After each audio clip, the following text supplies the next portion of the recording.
In views of Hazrat Umar bin Abdul Aziz, no zakat is payable on honey.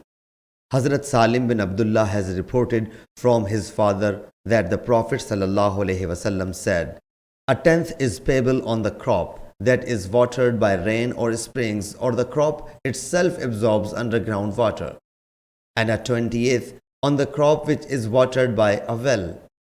Imam Abu Abdullah Bukhari said, "This is the interpretation of the previous hadith, for it is in Ibn Umar's hadith. A tenth on which is watered by rain, and there is certainty. And it has been illustrated, and such an addition is acceptable."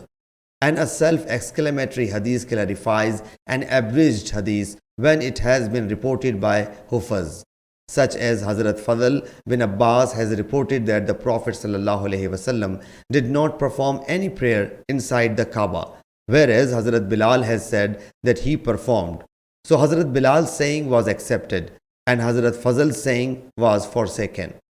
Sahih Bukhari, Hadith number 1483.